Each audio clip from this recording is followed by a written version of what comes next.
Nodwa tajba, inselmilkom lilkom li qed isseguna fuq l-istazzjon 1 jew tisimgħuna fuq ir-radju anki dawk li naqdu magħna permezz ta' Facebook Live u nilqakom għal din l-intervista mal-Prim Ministru mexxej tal-Partit Laburista Robert Abela. Bonġu Prim Ministru, kif inti? Bonġu lilek Trisha, ninsab tajjeb, kellna ġimgħa ta' xogħol tajba, deħlen li oħra impenjattiva ferm ukoll ikolli ngħid. U bħalissa perjodu ftit partikolari wkoll bħal dak il-ġenituri kollha li għandhom it-tfal bħalissa qegħdin jippreparaw għall-eżamijiet naturalment illaħqu ftit ukoll mal-istudji ta' tfal u naturalment ikollhom it-tensjonijiet tagħhom u tifhimhom ma' ninsab pożittiv immens ukoll. Ġimgħa ħidma u fil-fatt nixtieq nibda l-intervista dwar il-ħidma li kellek fuq livell Ewropew din il-ġimgħa fejn kien hemm id-diskussjonijiet brabta mal-karigi ta' tmexxija fuq livell Ewropew. Forsi kien hemm min qal li ntlaħaq bil, kien hemm min qal li ma ntlaħaqx. X'inhi s-sitwazzjoni? Tlaqna minn l-ewwel laqgħa li kienet importanti ferm u nemmen li anke minkejja dak li ġie rappurtat kienet waħda produttiva fiċ-ċirkostanzi. Issa wkoll li fil-jiem li ġejjin il-ħamis u l-ġimgħa immorru għal laqgħa li terġa' iktar importanti x'qed nitkellmu dwar il-Kunsill formali issa din id-darba l-Kunsill Ewropew formali kienet laqgħa li l-għan ewlieni kien li wieħed jibda d-diskussjoni dwar dak il-persuni kienu diġà semmew fil-medja imma mbagħad li semmew b'mod speċifiku anke waqt il-laqgħa wara d-diskussjonijiet li kien hemm bejn il-familji politiċi rispettivi dwar liema persuni se jokkupaw liema karigi.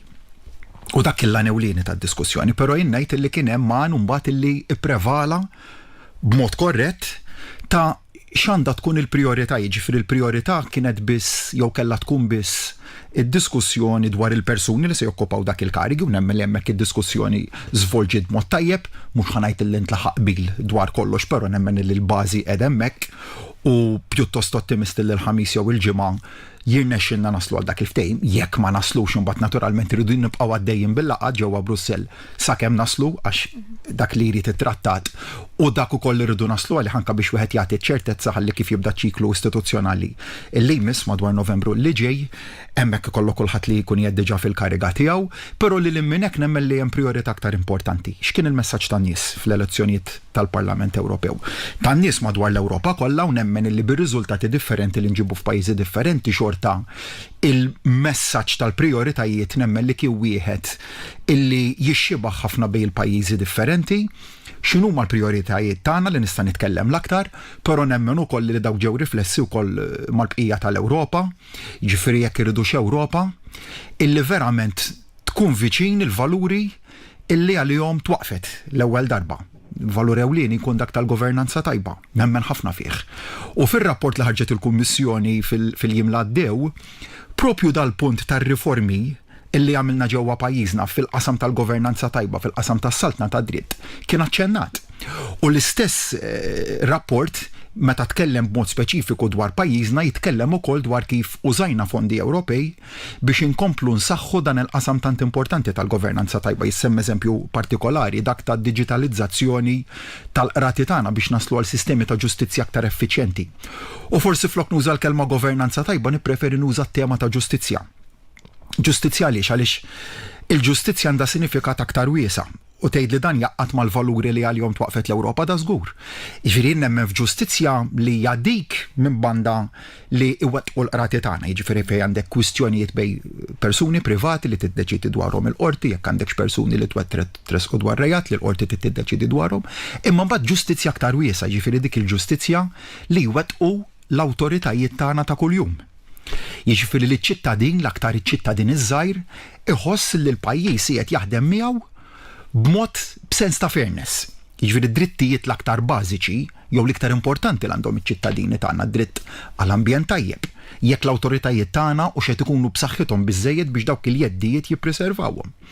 Il-jeddijiet oħrajn li joħorġu minn semmi kwistjonijiet ta' ndafa pubblika. Mhux kollox jaqqat mal-ġustizzja, jiġifieri li ċ-ċittadin iħoss li d-drittijiet l-iktar importanti tiegħu il-pajjiż qiegħed jieħu ħsiebhom. U dan taqdu mbagħad fuq il-livell Ewropew ukoll is-soċjal. Jiġifieri rridu Ewropa li tmur lejn Ewropa ta' aktar difiża jew aktar armamenti jew li tiffoka aktar lejn is-soċjal. Li ngħid li mhux se jkun hemm direzzjoni li iktar pajjiżi se jimbuttaw lejn id-difiża, naħseb ma nkunx onest man-nies għax hija realtà. U l-iżviluppi li kellna f'dawn l-aħħar xhur se juruk li dik se tkun waħda mill-prioritajiet li l-Ewropa se tkun qiegħda tindirizza m'għandha tkun l-iprem priorità. Jekk issaqsi li ngħid le. Jekk issaqsi li għal pajjiżna x'inhuma l-iprem prioritajiet insemmi s-soċjal. Insemmi l-qasam tal-enerġija, insemmi l-mod ta' kif ħajaħdem is-suq waħdieni, jiġifieri li jkollok suq waħdieni fejn f'ċertu realtajiet insemmi l-qasam tal-mediċini. F'pajjiżna qed jopera l-istess bħal kif jopera fl-istess ekonomija, risposta hija le. Mela hemmhekk il-prijorità tagħna tkun illi nimbuttaw is-suq waħdieni, nimbuttaw il-prijoritajiet tagħna biex iva. Il-prinċipju ewlieni għalih twaqqaf is-suq waħdieni li jkollok suq wieħed li jopera 27 stat membru fil-prattika ikun jopera l Malta daqskemm jopera fl-ikbar ekonomiji. Insemmi mbagħad il-prijoritajiet oħrajn bħal Mediterran. X'ressaqna konna waqt il-Med9, konna semmejna punt li nemmen irridu nibqgħu nimbuttaw ħafna iktar b'saħħtu li jkollna kummissarju illi fokus ewlieni tiegħu ikun il-Mediterran. Għaliex ngħidu da mhux biss minħabba l-migrazzjoni jew l-immigrazzjoni irregolari dik tibqa' priorità u se tkun priorità. Imma nsemmi wkoll il-kwistjoni li aħna ma nistgħux inħallu Ewropa li tħalli vojt fl-Afrika. Għaliex? Għax dak il-vojt nafu li jimlewh pajjiżi oħrajn li mhumiex fl-Ewropa u li jista' jkollhom interessi konfliġġenti għal dawk tal-Ewropa. Mela dik hija priorità semmejniha fil-Med9 aċċennajta li wkoll f'Kunsill Ewropew sussegwenti li aħna rridu nibqgħu nimbuttaw il-qudiem. Jiġifieri daw kollha mhux biss se jkunu parti mid-diskussjoni dak kollu li semmejt ta' nhar il-ħamis u nhar il-ġimgħa li ġej, imma lil minn hekk ukoll fil-5 snin li ġejjin dak li aħna rridu nimbuttaw l-aktar il-qudiem u meta niġu mbagħad għal karigi speċifiċi hemmhekk ukoll nemmen li kif ġa kellna fid-diskussjoni ta' li għaddew l-ewwel qed iridu nirriflettu ir-rieda tal-popli diversi u lil min taw l-ikbar voti ġifieri fil-familji politiċi rispettivi, l-bilanċ ġeografiku wkoll ġifieri dawn huma dak li trattat jaħseb għalih u nemmen ukoll li hemmhekk nistgħu naslu għal ftehim li rajt ukoll kienet diskussjoni bejn numru ta' mexxejja fej fil-waqt li mhux neċessarjament qbilna fuq kollox imma ngħid ukoll kien hemm konverġenza fuq numru ta' punti u nemmen ukoll li nhar il-ħamis jekk nibqgħu mixjin b'dak il-livell ta' diskussjoni wkoll nemmen ukoll li hemmhekk nistgħu naslu għal dak il-ftehim li ħafna u ħafna popli qegħdin jistennew ukoll biex tingħata ċertezza ta' lej fejn se jimmorru wkoll fil-5 snin li ġejjin. U fuq l-istess suġġett il-kap tal-Oppożizzjoni ħareġ b'attakk partiġjan fuq il-possibilità ta' nomina ta' Roberta Metsola għall Parlament Ewropew. Isu f'dadija ifittex li jitajjar fejn m'hemmx lokalija. Iżda forsi wieħed jista' jargumenta wkoll li tant kien hemm kritika lejha li forsi x'sens jagħmel li wieħed ma jkunx kontra l-kandidatura tagħha. Ma it-tonalità u l-kontenut tal-messaġġ tal-kap tal-Oppożizzjoni jekk tajt li joħroġ id-distinzjoni ewlenija bejn x'jemmen il-Partit Nazzjonalista u x'jemmen il-Partit Laburista. Rajna f'dal aħħar snin konsistentement il-Partit Nazzjonalista illi attakka kull nominat anka f'karigi għal barra minn xtutna, anka f'karigi importanti lokali, kull nominat illi ma kienx ħadda nitwemmin tal-Partit Nazzjonalista li ġie mkisser mill-Partit Nazzjonalista li ġie umiljat, li ġie mkasbar. Mbagħad jibda jokkupa dik il-kariga dak l-individwu jew individwa jagħmilha b'suċċess għax ikunu persuni ta' integrità u persuni kompetenti, u mbagħad jiskot ma' żmien il-Partit Nazzjonalista. Rajnija tiġri diversi drabi din. Rajnija tiġri, ma noqgħod insemmi ismijiet imma kulħadd jifhimni għal min qed ngħid. Fil-konfront ta' persuna li marret biex tokkupa kariga Ewropea, kulħadd kien jaf l-integrità tagħha, illum tokkupa kariga fih dan il-ġudizzjarju bl-akbar integrità u rettezza u hemm konverġenza mal-Oppożizzjoni anke fuq dan il-punt, imma dakinhar kisruh u umiljawh. U hemmhekk fejn toħroġ id-differenza ewlenija. Dwar temi anke fejn tidħol Roberta Metsola ma jfissirx illi għax nappoġġjaw il-kandidatura tagħha ifisser li naqblu mal-pożizzjonijiet illi ħadet fuq kull suġġett. U dak irid jibqa' punt kruċjali. Jiġifieri kien hemm pożizzjonijiet li tkellimna dwarhom f'dawn l-aħħar ġimgħat ukoll fejn l-għażla tagħha kienet evidentement fuq in-naħa l-ħażina. Imma dak ifisser mbagħad illi id-diverbju nuqqas taqbil fuq temi partikolari għandu jwassal biex Maltija bħalna nattakkaw il-kandidatura tagħha fuq livell Ewropew, assolutament ma naqbilx fuq dak il-punt. Jiġifieri dak il-punt ta' saħħa li lilna distingwina f'dawn l-aħħar snin. Illi meta ġejna l-għażliet li jimmilitaw fl-interess nazzjonali, mhux issa qed nitkellem ukoll mill-2008 l-qoddim konna konsistenti f'dak il-pożizzjonijiet illi fej kellek persuni li ġew nominati mill-gvern tal-ġurnata dakinhar f'karigi Ewropej jew f'karigi barra minn pajjiżna, u mbagħad aktar il-qoddim anke mill-gvern fej appoġġjajna lil Maltin bħalna, jien nemmen dak kien punt b'saħħtu għax iġibu kol konverġenza waqda nazzjonali. U hekk irridu nibqgħu naħdmu mela nabbandunaw punt ta' prinċipju daqstant importanti li jiena ċar meta hemm Malti jew Maltija illi jistgħu jokkupaw kariga fuq livell Ewropew, hemmhekk nemmen li huwa doverus fuqna illi nappoġġjawhom. Wara kollox jiena nhar il-ħamis semmur nitkellem ukoll bħala Prim Ministru ta' pajjiż fejn hemmhekk irid neleva lili nnifsi wkoll il-fuq u nifhem ukoll qed nirrappreżenta l-interessi ta' pajjiż ħieħ ukoll. Ma jfissirx li fuq temi narġa' mmur għal dak li tlaqt bih kif kellna f'dawn l-aħħar xhur. Probabbilment fix-xhur li ġejjin ikollna temi fejn ma naqblux mal-Parlament Ewropew, se jkollna suġġetti fejn ikollna nugru nuqqas taqbil tagħna dwar pożizzjonijiet li tista' tieħu l-eventwali President tal-Parlament Ewropew, innifisha hemmhekk nagħmel appell ukoll illi m'għandniex ħadd m'għandu juża l-Parlament Ewropew u laqqas xi istituzzjoni oħra biex b'xi mod jattakka lil pajjiżna, imma s-sinjal hawnhekk qed nibagħtuh b'mod ċar, jiġifieri s-sinjal ċar illi għalina Malta verament tiġi l-ewwel fejn hemm Maltin nemmen illi rridu iva nappoġġjawhom, però issibqa' ċertaw żgura illi kif ġara f'dawn l-aħħar xhur nerġa' ninnomina lil xi ħadd għal karigi Ewropej u nafu li hemm karigi Ewropej illi jridu jimtlew fil-ġimgħat u fix-xhur illi ġejjin, ibqa' ċertaw żgura li se jkollok il-Partit Nazzjonalista illi jekk ma jkunx kandidat jew kandidata tal-għażla tiegħu se joħroġ jattakka. M'hemmhekk ukoll imbagħad li l-poplu jagħmel il-ġudizzju tiegħu u nemmen ukoll li għandna nżommu din id-distinzjoni netta bejn dak li jemmen il-Partit Nazzjonalista illi jappoġġja selettivament lil min jemmel li għandu l-femit tiegħu biss għal dak illi nemnu aħna illi għalina jissupera dejjem u jipprevali dejjem l-interess nazzjonali u li le lil-Maltin aħna dejjem nippromovuhom mhux nippruvaw nkissruhom.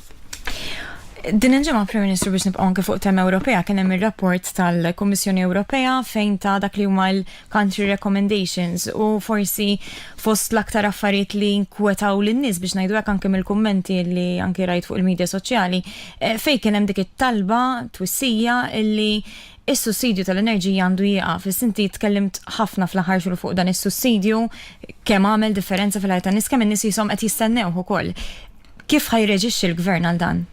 Bil-forsi li l-poplu jkun qed jistenni, ħax dik hija l-iprem miżura illi aħna milna, mhux issa ma minn żmien sostanzjali ilu, li bija iġġelidna ir-realtà tal-inflazzjoni, jiġifieri tal-għoli tal-ħajja, u nsaqsina x'sens ikun jagħmel illi introduċejna tant miżuri biex niġġieldu dir-realtà li żvolġiet minħabba l-pandemija, nuqqas ta' provvista u għall-gwerra tnejn. Mela aħna ejja nirrikonoxxu wkoll li ir-realtajiet li għexna f'daw l-aħħar 4 snin u nofs kienu realtajiet straordinarji. Jiġifieri tħares lura meta d-dinja xietom dal-aħħar daw ir-realtajiet. Tgħid li fl-2008 ma kienx hemm kriżi kemm kienet iċken, mela aħna r-realtà hija illi f'daw l-aħħar 4 snin u nofs għexna sfida wara sfida globali. Kif irreaġixxa pajjiżna? Irreaġixxa billi warrab it-tentazzjoni li morru għall-austerità. Warrabnija kompletament. Għax nafu li kull meta dal-pajjiż applika dik il-formula ekonomika ġab kriżi ġol pajjiż. Ma la jkollok il-kriżi li ġejja minn barra. U toħloq oħra internament inti. U nafu li meta fl-2008 kien hemm dik it-tip ta' reazzjoni għal xokkijiet ferm iċken, dak ġabet realtajiet u sfidi u dubatijiet kbar ġewwa pajjiżna. Mela x'għamilna aħna waqt pandemija. U jekk tara r-rapport tal-Kummissjoni Ewropea jirrikonoxxi illi flimkien ma' pajjiżi oħra Ewropej pajjiżna għandu deficit li huwa kemm xejn il fuq minn dak 3% li wieħed irid jasal għalih. Mhux għax applikajna politika ta' austerità, mhux għax applikajna xi politika fiskali jew ekonomika responsabbli, jew għax berbaqna, imma xenna kemm flaħna lin-nies. Ara waqt il-pandemija semmi l-weight supplement biex nagħti eżempju wieħed, injettajn hemmhekk mijiet ta' miljuni bih fl-ekonomija ta' pajjiżna biex salvajna tant impjiegi, salvajna tant negozji milli jikrollaw. Imbagħad ukoll ir-rapport jitkellem dwar l-għajnuna speċifika li tajna fil-qasam tal-enerġija. Hemmhekk ukoll u tara illi dik iċ-ċaqli għal fuq tad deficit hija konsegwenzjali propju għal dik il-politika ta' investiment fin-nies. Issa tgħidli mela dik se tbidluha, ngħidlek illi le. Il-politika ta' inċentiv għajnuna lin-nies se nibqgħu nimbuttaw għal qudiem għaliex bekk tista' żżomm pajjiż ekonomikament u soċjalment b'saħħtu, imma tgħidli allura se tinjoraw dak li tgħidilna l-Kummissjoni Ewropea, se mmorru għand il-Kummissjoni u din hija il-realtà li spjegajt f'dawn l-aħħar ġimgħat, jiġifieri mhux qed nitkellmu dwar dan għax ħareġ ir-rapport illi nitkellem b'dan il-mod f'dawn l-aħħar ġimgħat fejn tkellimt man-nies, tħaddit man-nies illi dir-realtà ta' pressjoni Ewropea biex is-sussidji jieqfu kienet se sseħħ. U dakinhar tkellimt ukoll dwar l-importanza li fil-Parlament Ewropew ikollna rappreżentanti b'saħħithom illi flimkien mal-Ministri tiegħi flimkien miegħi fil-Kunsill Ewropew. Flimkien miegħi meta niġu f'taħdidiet mal-Kummissjoni Ewropea nkunu nistgħu nispjegaw dwar l-importanza illi dil-għajnuna tinżamm minħabba l-sfidi uniċi li għandu pajjiżna. Ġifieri aħna għandna sfidi li huma uniċi u differenti kompletament minn dawk ta' 26 stat membru ieħor. Mela rridu morru u nispjegaw x'inhuma dar-realtajiet speċifiċi il-qagħda ġeografika tagħna l-fatt li m'għandniex interkonnessjoni ta' gass naturali ma' pajjiżna, l-fatt li aħna distakkati kompletament mill-mainland. Ma dawk huma sfidi ewlenin għalina li rridu nibbilanċjawhom biex inġibu bilanċ, il-bilanċ li għandhom ma' pajjiżi oħrajn. Bdil għajnuna. Issa it-tieni parti importanti wkoll hija illi l-pjan ta' kif se naqsu d-deficit tagħna huwa wieħed ċar spjegat li l-Kummissjoni qegħdin on target fl-implementazzjoni tiegħu, jiġifieri li d-deficit jitnaqqas b'0.5% fis-sena, qegħdin on target bl-istess waqt għandna pjan fejn jidħol il-qasam tal-enerġija, jiġifieri hemmhekk ukoll bl-introduzzjonijiet ta' dan il-pjan fil-qasam tal-enerġija se nkunu qed nindirizzaw ukoll daw l-isfidi li għandna, iżda jien ma nemminx li illi id-deficit naqsu billi tintroduċi l-austerità, anzi bil-kontra. U għaliex nitilqu minn punt vantaġġuż ħafna din id-darba. Nitilqu minn punt ta' vantaġġ enormi u hawnhekk nagħti serħan il-moħħ lill-poplu li le mhux se nraġġaw lura miżuri illi tant kienu importanti, però li rridu nibqgħu napprezzawhom ukoll għaliex f'mumenti bħal dan tifhem kemm dak li forsi kulħadd jieħu bħala garantit tibqa' tiġġieled għalih il-ħin kollu. Jiġifieri ir-realtà li pajjiżna għandu dawn ir-rati importanti tal-dawl tal-fuels hija xi ħaġa li rridu nibqgħu nippreservawha u naħdmu għaliha l-ħin kollu. Imma bejn x'inhu tal-punt ta' vantaġġ li aċċennajt għalih? Ir-rata tad-dejn nazzjonali. Ħadd ieħor ftit ta' snin ilu taf kemm kien tellaw id-dejn nazzjonali? Għal 70% skorruti fil-waqt li applika politika tal-austerità. Jiġifieri fil-waqt l-abbanduna l-poplu menux, id-dejn ta' pajjiżna tela l fuq minn 70%. Aħna nitilqu mir-rata ta' dejn li niżżilniha għal sew taħt is-60% li huwa l-benchmark illi trid il-Kummissjoni Ewropea sew taħt din, b'mod komdu ħafna taħt din. Fl-istess waqt illi imbuttajna l-qudiem politika tal-inċentiv b'saħħitha. Mela dak jaddit tgħid li d-distinzjoni xaw min qed jipprova jagħmel xi analoġiji bejn illum u x'ġara ftit ta' snin ilu taħt amministrazzjoni differenti. Laqqas paragun fl-istil ta' politika ekonomika li applikajna. Għaliex xi ħadd tażel l-austerità u aħna żilna l-inċentiv. Minkejja dak l-inċentiv enormi, mhux biss inċentiv mill-2013 sal-2020 sa meta feġġet il-pandemija, ma mbagħad morna l-sapport totali, ġifieri ejja nifhmu tal-li aħna is-settur privat ta' dan il-pajjiż, is-settur tal-impjiegi privat f'dan il-pajjiż kien sussidjat mill-gvern waqt pandemija, il-pagi tal-privat. Ġifieri ejja nifhmu fl-im livell ta' sosten b'saħħtu kellna morru minħabba effetti tal-pandemija. Ġifieri fl-im ċirkostanza kien xi ħadd qatt se jimmaġina illi l-pagi tal-privat kienu se jkunu parzjalment sussidjati mill-gvern. Dak l-għamilna u kienet miżura ewlenija biex żammejna 100,000 persuna milli tispiċċa qiegħda dak huwa il-kobor tad-deċiżjonijiet illi ħadna. U llum dak is-sostenn qiegħed jissarraf f'investiment lura. Għaliex għandna ekonomija illi hija l-aqwa fl-Ewropa għal dak li huwa tkabbir tagħha, dik qed tfisser il-ġid li jidħol minn dak it-tkabbir ekonomiku jfisser li rnexxilna nżommu rata tad-dejn baxxa u sew fil-limiti ta' dak li trid il-Kummissjoni Ewropea. U dik tfisser ukoll li d-deficit se nkunu nistgħu innaqsuh b'dan il-mod gradwali kif maqbul mal-Kummissjoni wkoll mingħajr ma nagħtu xokkijiet ekonomiċi, mingħajr ma nagħtu xi xokkijiet li nagħmlu dak li qalilna biex nagħmlu l-Partit Nazzjonalista nħallu l-prezz tas-suq internazzjonali jiddetta il-prezz lokali. Dik tkun miżura li nġibu dbatijiet lill-familji tagħna, dbatijiet lin-negozji tagħna, dbatijiet lis-self-employed, dbatijiet lill-pensjonanti, dbatijiet lil min ħaddem. U iktar mid-dbatijiet nemmen ukoll li r-riżultat ikun kontraproduttiv, jiġifieri li tagħti xokk ekonomiku hemmhekk b'mod li l-ekonomija tiegħek tibda tiċkien tikkontratta u jkollok effett li jkun wieħed illi jagħmel ħsara kbira.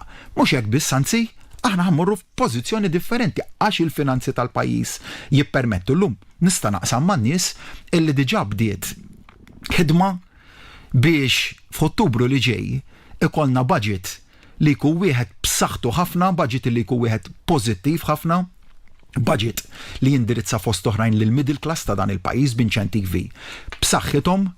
Sa forsi jiġi l-kap tal-oppożizzjoni u jgħid ġejja x'elezzjoni u kollox kull darba illi nirreaġixxu jew naġixxu kif dejjem nagħmlu sena wara sena budgets li jkunu b'saħħithom u pożittivi kollok dik it-tip ta' reazzjoni nemmen li dak huwa li jeħtieġ il-poplu tagħna iktar injezzjonijiet ta' fiduċja fil-negozji fil-familji tagħna bekk li l-pajjiż jista' jibqa' miexi dejjem ekonomikament u soċjalment il qudiem. Tkellimt kif il-Kummissjoni Ewropea innotat tkabbir ekonomiku b'saħħtu iżda nixtieq ninnota spunt li fil-konferenza tal-Istat tan-Nazzjon din il-ġimgħa inti qed ukoll li rridu nimxu lejn modelli sistemi ġodda sejħilhom li trid kontradizzjoni? Lanqas xejn, anzi, l-statements jikkumplementaw lil xulxin. Ħafna jsaqsuni x'legat nixtieq inħalli lill-pajjiż jew x'legat irid iħalli l-Partit Laburista. Jiena naqsam il-tmexxija ta' dan il-partit fil-gvern f'fażijiet differenti. Nitlaq minn 10-11 sena ilu. U hemmhekk kellek viżjoni ta' gvern dwar x'soċjetà rid. Ma kienet titlaq minn realtà wkoll. Jiġifieri r-realtà ta' dakinhar kienet ir-realtà tal-lum kienet differenti. Partit Laburista ħa it-tmun ta' dan il-pajjiż f'idejh f'kuntest fejn ekonomikament kellek negozji qed ibatu, kellek familji qed ibatu. Ma nafux kienu realtajiet ta' dak. Ma rridx noqgħod nitkellem dwar il-passat, però nemmen illi il-fażijiet ta' gvern tittoħodhom fl-isfond ta' realtà li jkollok dakinhar. U priorità ta' dakinhar x'kienet? Illi naqalaw lil ħafna u ħafna familji mid-dbatijiet ekonomiċi, dbatijiet tal-but meta qed nitkellmu dbatijiet ekonomiċi, illi kienu jinsabu fihom dakinhar. Fejn inutli dakinhar kont titkellem dwar prioritajiet li qed nitħattu dwarhom illum għaliex in-nies kważi kienu jgħidulek m'intix qed tkun onest magħna dakinhar għaliex ir-realtà u l-priorità ewlenija ta' dakinhar kienet li nelevaw il-livell ta' għajxin tan-nies il fuq. Dakinhar il-kwalità ta' ħajja kienet tfisser aktar illi rridu finanzjarjament ngħinu lin-nies. U nemmen illi maġġorment irnexxielna sa tgħid li ġibna lil kulħadd finanzjarjament komdu, jien nemmen illi kulħadd tela l fuq u jekk tara is-survey ta' Marmara dak li analizzajna waqt il-konferenza Stat tan-Nazzjon. Il-fatt li l-maġġoranza kbira tal-familji f'dan il-pajjiż iħossu li jiffurmaw parti mill-middle class tagħti ċertifikat ta' dik il-ħidma. Jiġifieri llum għandek din maġġoranza assoluta tal-familji tagħna li jħossu iva li appartjenu lil middle class mela dik tfisser illi ekonomikament telgħu il fuq sa hemmhekk ukoll. Kulħadd wasal fejn jixtieq? Le, imma hemmhekk issa it-tieni ta' parti tad-diskussjoni rridu morru għaliha. U nemmen illi r-risposta d-domanda tiegħek hija forsi iktar wiesa minn dak li tħaddid dwarha fil-konferenza waqt l-Istat tan-Nazzjon. U jien nemmen ukoll jiġifieri x'tip ta' soċjetà issa irridu nimxu lejha. Hija soċjetà fejn ekonomija b'saħħitha se tkun l-għan aħħari, fejn il-flus se jkunu l-għan aħħari, jew soċjetà fejn iva nifmu illi il-finanzi tal-individwi l-flus jiġifieri għandhom għan importanti imma mhumiex l-għan aħħari. U jien nemmen illi hawnhekk fej verament il-legat issa ta' x'soċjetà se nkunu qed niffurmaw fl-10 snin li ġejjin. Il-legat ta' soċjetà illi tafas aktar lejn il-valuri. Li fil-waqt issa hemmhekk is-sigriet se jkun illi nippreservaw il-finanzi b'saħħithom tan-nies illi n-nies ikollhom il-flus fil-but li jistgħu bihom jgħixu b'mod komdi. Imma l-għan aħħari ma nemmix l-għanda tkun soċjetà le illi tkun dominata mill-alla tal-flus. Tgħidi jista' jkollok soċjetà kuntenta jekk se nippromuovu stil ta' kultura tajxin illi l-għan aħħari jkun il-flus, jien naħseb illi le. Għax dik nemmen li għatelliqa li ma tista' tirbaħ qatta x'iktar m'għandek iktar trid. Mela inti trid bażi b'saħħitha finanzjarja biex tgħix komdu. Imma mbagħad prijoritajiet ġodda, jiġifieri il-qasam ambjentali. Il-qasam tal-ġustizzja dak li tlaq bih fil-bidu tat-taħdida tiegħi miegħek. Ġustizzja wiesa. Ġustizzja tan-nies illi ġo pajjiżhom iħossuhom li jistgħu jgħixu b'sens ta' fairness. B'sens illi jistgħu jagħmlu l-għażliet personali tagħhom dwar x'tip ta' familja tgħix fiha, dwar lil min tħobb. L-għażli personali li lilek jagħmlu komdu illi qed tgħix fis-soċjetà tiegħek. Issa din hija tip ta' diskussjoni li titratta b'maturità, jiġifieri ħanitħattu biss dwar il-kobor tal-ekonomija, dwar kemm se nkabru l-ekonomija, jew dwar il-kwalità tal-ekonomija tagħna. Se nitkellmu dwar kemm se nżidu l-impjiegi, il-volum, in-numru tal-impjiegi, kif bil-fors kanna nagħmlu ftit ta' snin ilu, jew se nitkellmu dwar il-kwalità tal-impjiegi, dwar il-kwalità tal-karrieri li qegħdin noħolqu. Jekk se nanalizzaw niċċeċ ekonomiċi, settur ekonomiku partikolari, se nitkellmu dwar kemm se nkabruh, jew il-kwalità tal-produzzjoni li qed joffri kemm hija b'saħħitha, kemm hija aktar rikka. Id-dħul tal-familja, tgħidlek titkellem ħafna dwar id-dħul. Ħa nitkellmu biss imma dwar dak id-dħul, jew kemm il-familja tista' tgawdi dak id-dħul. Dil-ġimgħa kelli diskussjoni ma' koppja illi ekonomikament qiegħda komda. U qalt li nalħaqna punt ta' dħul tagħna tnejn li huma jaħdmu, tnejn li huma għandhom impjieg li jagħtihom valur u dinjità f'ħajjithom. Però d-diskussjoni kienet waħda interessanti ferm, għattilhom x'taspiraw għalih hekk, ġifieri kieku kellna nitkellmu sa 5 snin oħra. X'qegħdin tħarsu lejh intom? Allura aħna ekonomikament komdi, irridu nżommu dan il-livell tajxin u ma rridux innaqsu minnu, imma rridu naraw il-prijoritajiet ġodda. Nitkellmu dwar il-qasam ambjentali, il-ħin, il-kwalità tal-ħajja li rridu ngawdu flimkien. Għandniex biżejjed ħin mal-membri tal-familja tagħna, u nemmen li dawn huma d-diskussjonijiet li rridu nippromuovu. U l-qasam tal-volontarjat tgħidli kif ħaddur fuq il-volontarjat jagħtik jien nemmen bażi ta' soċjetà b'saħħitha li rridu nimmiraw għaliha. Soċjetà fejn inħarsu lejn kulħadd li jkollu dak l-għajxin ġust, li l-inqas fost is-soċjetà tagħna jibbenefikaw mill-ġid ekonomiku li qed joħloq it-tkabbir ekonomiku, u li jkollna soċjetà fejn mhux il-ħafna ikollhom ftit u l-ftit ikollhom ħafna, imma li l-ġid li toħloq l-ekonomija tagħna jkun jista' jinqasam bejn kulħadd f'sens ta' ġustizzja lil dawk li jaqgħu lura rridu nkunu dawk li l-aktar nimbuttaw. Il-qudiem sa kif iżżomm dal-bilanċ mhuwiex wieħed faċli, però jekk tgħidlini qalbi maqtuwa ngħidlek illi le, jiġifieri bilanċ bejn ekonomija li tikber b'mod sostenibbli, li tqassam il-ġid tagħha bejn diversi membri tas-soċjetà tagħna u konsistentement nindirizzaw l-isfidi li jevolvu minn żmien għal żmien. Semmejt l-istudju ta' Vince Marmara li ġie pubblikat fil-konferenza u jiena laqtuni żewġ aspetti, u għet minnom diġanki semmejtu inti li iktar nies, iktar Maltin qed iħossuhom parti mill-middle class f'pajjiżna. U t-tieni aspett dwar il-barranin li jaħdmu f'Malta, forsi xi ftit ta' kontradizzjoni wkoll li xi sitt min jgħidlek illi ma forsi mhux daqshekk pjaċira li il il-barranin jaħdmu f'Malta, ma sitt min jgħidlek illi m'hemmx mod ieħor għaliex jagħmlu xogħol illi il-Maltin ma jagħmluhx. Il-gvern kif iwieġeb f'dan is-suġġett? Dawn huma l-isfidi li rridu niddiskutu mal-poplu tagħna, mhux biss niddiskutu, imma nsibu s-soluzzjonijiet tal-jom. Da diskussjonijiet però ma tistax taqbadhom. Min punt tatlu qed timbotta l-oppożizzjoni fost oħrajn, jew kważi l-oppożizzjoni waħedha terġgħu tgħid. Illi tgħidlek illi l-ekonomija tagħna kibret bil-ħaddiema barranin. Huwa statement illi ekonomikament u fattwalment ma jagħmel ebda sens. Jiġri il-ħaddiema barranin ġew f'pajjiżna għaliex l-ekonomija tagħna kibret u kienet teħtieġ iktar ħaddiema biex tista' tibqa' mixja l qudiem. Issa tgħidli allura jfisser li se mmorru lejn mudell li bil-forsi jiddependi fuq li jkollna ħafna ħaddiema fil-pajjiż. Nemmen li hemm bilanċi xi jridu jintlaħqu hemmhekk. Kellek realtajiet oħrajn bħal popolazzjoni illi qiegħda tikber aktar fl-età li allura teħtieġ ħaddiema biex jikkuraw ġifir fil-qasam tal-healthcare tal-anzjani tagħha. Hemmhekk għandek realtà illi popolazzjoni li tikber fl-età neħtieġu iktar ħaddiema biex jikkuraw l-anzjani tagħna. Jekk tħares lejn is-survey mod ġenerali li sar jagħtik snapshot verament interessanti tas-soċjetà tagħna, inkluż fejn jidħlu l-kwistjoni tal-ħaddiema barranin fejn għandek l-opinjoni tal-poplu tagħna hija waħda ċara li tirrikonoxxi dar-realtajiet.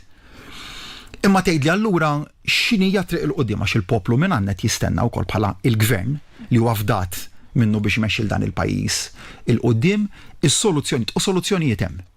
L-ewwel waħda li ninvestu kemm nifilħu fil-ħiliet tal-ħaddiema Maltin u Għawċin. Għandna din ir-riżorsa tant importanti, riżorsa umana ta' ħaddiema Għawċin u Maltin li huma monija b'tant ħiliet mela hemmhekk li insaħħu t-taħriġ tagħhom kemm training f'snin formattivi, briskilling, bobskilling, u għaliex dak biex niżguraw li l-aqwa opportunitajiet jaħtfuhom kollha l-ħaddiema Għawċin u Maltin.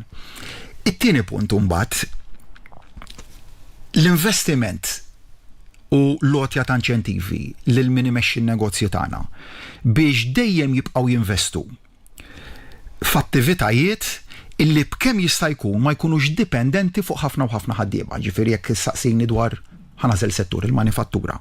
Morna f'tantu tant postijiet ta' xogħol kemm waqt il-kampanja elettorali kif ukoll fix-xhur ta' qabel fejn rajna tant investituri li investew bis-saħħa fir-robotika. U allura il-ħtieġa ta' ħafna ħaddiema li huma low skilled naqsuha. Mela d-direzzjoni hemmhekk tkun tru l-Malt Enterprise tru entitajiet oħra tal-gvern illi nibqgħu nagħtu inċentivi b'saħħithom biex iktar kumpaniji tagħna jinvestu f'din it-teknoloġija biex le ma mmorrux lejn mudell ekonomiku li jkun jeħtieġ ħafna u ħafna ħaddiema. Il-ħarsil lejn iċ-ċeċ ekonomiċi wkoll li mhumiex dipendenti fuq il-volum ta' ħaddiema. Rajniha diġà fil-prattika qiegħda ssir.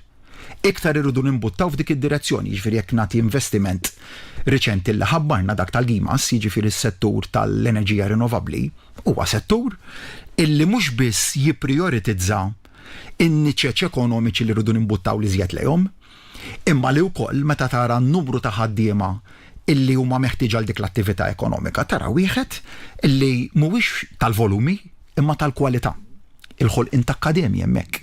Mela hemmhekk qed immorru modell ta' investiment li joħloq fih it-taħriġ b'akkademja, volum ta' ħaddiema li mhuwiex wieħed ta' barra minnha, mhux wieħed eżorbitanti u l-qasam innifsu l-enerġija rinnovabbli.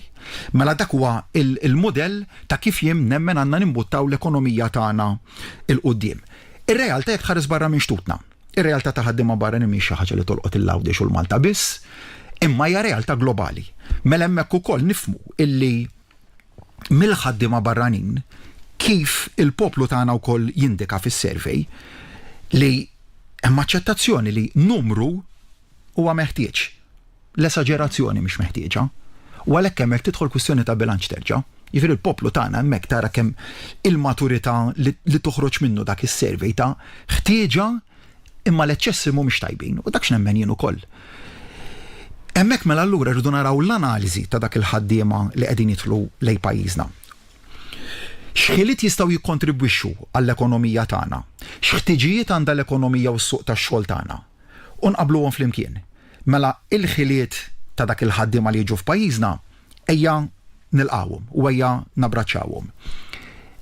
Imma min ma jistax jikkontribwixxi bil-ħiliet tiegħu u bil-ħtieġa li għandu l-pajjiż, allura għandna ngħidu m'hemmx il-ħtieġa. U hekk għamilna ġifieri iktar ar-riformi li għamilna f'dal aħħar xhur. Fil-qasam tal-ospitalità, biex nagħti eżempju minnhom, hemmhekk qed nagħmlu l-abbinar ta' x'bżonnijiet għandu s-suq, x'ħtiġijiet għandna bżonn, x'ħiliet għandna bżonn, u fejn hemm bżonn allura rridu ngħidu grazzi. U dawk huma l-mod kif irridu nibqgħu inħarsu l-qudiem. U l-aħħar punt imbagħad l-analiżi tal-profil tal-ħaddiema kollha li jaħdmu f'dan il-pajjiż. X'ħtiġijiet għandna, u qed nitkellem hawnhekk il-ħaddiema b'mod ġenerali, ġifieri li jkollna dik l-analiżi li tkun waħda approfondita, il-bżonnijiet li għandu s-suq tax-xogħol ta' pajjiżna u nemmen hemmhekk ukoll li nistgħu nimlew allura l-ħtiġijiet li għandna bżonn fil-postijiet tax-xogħol.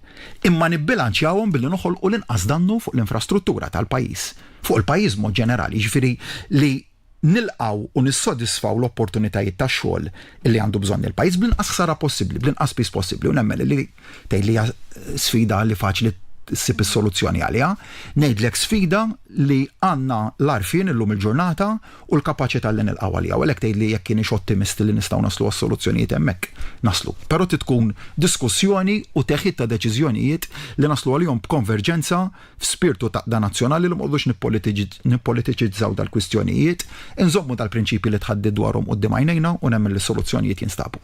Imma ma taħsibx li jekk il-gvern isu jippuxja iktar il-fatt li għandek xogħlijiet ta' kwalità hija xi ħaġa tajba ħafna l-Maltin, forsi inqas nies jersqulek lejn setturi tradizzjonali ġiri semmejt inti l-healthcare pereżempju, ma taħsibx li forsi inqas nies ikunu attirati għal dawk is-setturi? Ejja nsemmu l-healthcare x'għamilna biex nattiraw aktar Awċinu Maltin li jaħtfu l-aqwa opportunitajiet. Tajna l-aqwa ftehim kollettiv lil wiebel u l-nurses tagħna. U anke s-soċjali U s-soċjal ukoll jiġifieri iktar ftehim kollettiv l-għamilna tal-FSWS hemmhekk qed nitkellmu mal-1000 ħaddiem illi tajnihom l-aqwa kundizzjonijiet li qatt tingħataw.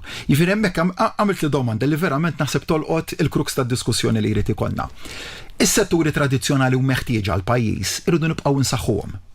ċiddi ma tistax tkun għad xi ġlieda bejn settur u ieħor li ngħidu das-settur armih, das-settur armih. U għen uħolqu xi ħaġa kompletament ġdida. Min jilqa' u imur għal dit tip ta' deċiżjoni u diskussjoni b'dal istil, ikun qed joħloq konfużjoni, ikun qed imur lejn rean tal-populiżmu. Dit tagħmilha jien nemmen bilanċ. Mela dawk is-setturi li huma meħtieġa nibqgħu nippromovuhom. Imma jer nirrikonoxxu l għandek niċeċ ekonomiċi li dal-pajjiż investa fihom f'dawn l-aħħar snin. Nsemmi l-qasam l-avjazzjoni wieħed minnhom hemmhekk. Eżempju konkret ta' dak li qed nitħadded dwaru. Eżempju fejn teħtieġ massa ta' ħaddiema mela ma teħtieġ imma mhijiex attività ekonomika li hija bbażata fuq il-volumi ta' ħaddiema low skilled. Anzi, hija attività ekonomika illi titlaq mill-punt ta' tluq ta' ħafna u ħafna taħriġ li qed jipprovdih l-emkas, li qed jipprovduh l-operaturi ekonomiċi fihom infushom. Li jara karriera ta' kwalità. Jiġifieri meta aktar qabel kont qed nitkellem dwar li ma narawx ekonomija jew suq tax-xogħol tal-volumi kbar ta' ħaddiema imma tal-kwalità tal-karriera, is-settur tal-avjazzjoni wieħed milli jagħtik li prem eżempju. Il-qasam tal-farmaceutika kemm żort kumpaniji f'din il-kampanja li għadha kif għaddiet. Fejn tara l-aqwa opportunitajiet tal-ħaddiema tagħna. Id-diskussjoni li tkellim nissa dwar li nieħdu mill-ħiliet ta' ħaddiema barranin fil-qasam tal-farmaceutika wieħed mis-setturi li qed nitkellem dwaru. U hemmhekk il-mixja li jrid ikollna li ma nibqgħux dil-biża' li aħna bil-forsi rridu nkunu ankrati m'attivitajiet li nimportaw ħafna ħaddiema minn barra li huma low skilled u li l-kontribut li jagħtu lejn l-ekonomija mhux neċessarjament huwa wieħed daqstant b'saħħtu, hemm setturi illi jeħtieġuhom huwa tajjeb li l-ħaddiema Maltin u Awċin dejjem qed jimmiraw li jitilgħu il fuq fil-karrieri tagħhom, imbagħad ukoll l-għaqal tagħna li noħolqu dak in-niċeċ tradizzjonali oħrajn ġodda biex niddirezzjonaw lil poplu tagħna lejn li ma karrieri jrid jaħtaf. Prim Ministru, l-aħħar domanda, il-ġimgħa dieħla jieħdu il-ġurament tal-ħatra l-Kunsillieri l-ġodda, naf li anke din il-ġimgħa ltqajt mal-membri eletti tal-Partit Laburista għall-Parlament Ewropew. In-nies illi taw il-fiduċja f'dawn il-membri jidher li l-ħidma tagħhom diġà bdiet jew se tibda?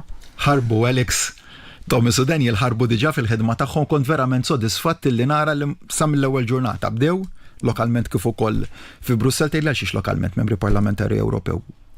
Xi ħaġa l-ammirajt fit-tlieta li huma Alex bħala l-iktar wieħed esperjenza u Daniel u Thomas li qegħdin jaraw li l-ħidma tagħhom fil-5 snin li ġejjin tkun waħda ta' bilanċ. Jiġifieri l-ħidma fuq livell Ewropew fil-kumitati tal-Parlament Ewropew fejn hemmhekk iridu jinbutaw il-prijoritajiet tagħna bħala poplu, il-realtajiet partikolari tagħna bħala ġens, imma mbagħad li tlieta li huma kellhom commitment ċar anke fid-diskussjoni ta' bejnietna illi fuq livell lokali iżommu preżenza b'saħħitha u għal xiex nemmel li importanti dik għaliex tittoħloq dis-sinerġija bejn l-elettorat lokali u dak li jiġri fil-Parlament Ewropew. Jiġifieri inti tista' tmur il-Parlament Ewropew u ma tirriflettix dak li jkun qed jitkellem miegħek il-poplu tagħna U hemmhekk fejn rajt direzzjoni tant importanti illi kif ħdimna wara kollox f'dawn l-aħħar snin imma rajt dis-sinerġija verament b'saħħitha bejn it-tlet membri parlamentari Ewropew eletti fisem il-Partit Laburista illi jżommu dan il-kuntatt mal-poplu tagħna li jilqgħu għal ħtiġijiet lokali imma mbagħad li dak il-ħtiġijiet ukoll jitrasportawhom fuq il-livell Ewropew u nemmen bisħieħ illi dan huwa l-istil ta' ħidma li rridu naħdmu bih l-istess fuq il-livell ta' kunsilli lokali. Jiġifieri hemmhekk fil-jiem li ġejjin jittieħdu l-ġurament il-kandidati li ġew eletti issa bħala kunsilliera, priorità hemmhekk se tkun it-twettiq tal-manifesti rispettivi, ġifieri il-manifesti illi l-Partit Laburista resaq bihom il-qudiem speċifiċi għal kull waħda mill-lokalitajiet, hemm ħafna ħidma x'issir, però ninsab verament sodisfatt bil-kwalità u l-kalibru tal-kandidatura li ġiet eletta. Ħafna żgħażagħ, ħafna persuni mbagħad oħrajn ta' esperjenza li diġà kienu jimmilitaw fil-Kunsilli Lokali, sindki li ġew rikonfermati, ġifier għandek din it-taħlita ta' faxxa wiesa ta' nies li tirrappreżenta lis-soċjetà b'mod differenti, deħlin għal ħafna xhur ta' xogħol hija realtà, però li nara dan l-entużjażmu b'saħħtu anke fih dan il-Partit Laburista, ġifieri f'dawn l-aħħar jiem rajt tant persuni illi resqu l-qudiem illi lesti biex jagħtu l-kontribut tagħhom. Persuni ġejjin professjonisti, ħaddiema tal-id, ħaddiema ta' snajja. Tista' jgħid faxxa sieħa ta' nies li ġew il-qudiem, ġew għandi ġew fl-istrutturi tal-partit. Kollha biħsib wieħed, ejja ħanaħdmu ħalli lil dan il-pajjiż inkomplu nsaħħuh. U dik xi ħaġa li verament immeraviljatni f'dawn l-aħħar jiem, il-sens ta' pożittività. Sens ta' analiżi, fl-istess waqt sens ta' pożittività li ejja ħalli dik il-fiduċja li reġa' tagħna l-poplu nittrasformawha f'ħafna u ħafna iktar ħidma, kissaqsi li dak il-livell ta' entużjażmu kompla issaħħaħ ukoll għaliex nara li hemm tant nies li lesti jagħtu l-kontribut tagħhom, it-talent tagħhom biex dejjem lil Għawdex u Malta tagħna nibqgħu nsaħħuhom. Prim Ministru, grazzi ħafna tal-ħin tiegħek. Intemm hawnhekk din l-intervista u nawguralkom il-komplement tal-jum it-tajjeb. Insemmilkom. One għadu kif waslilkom Xandiera Politika.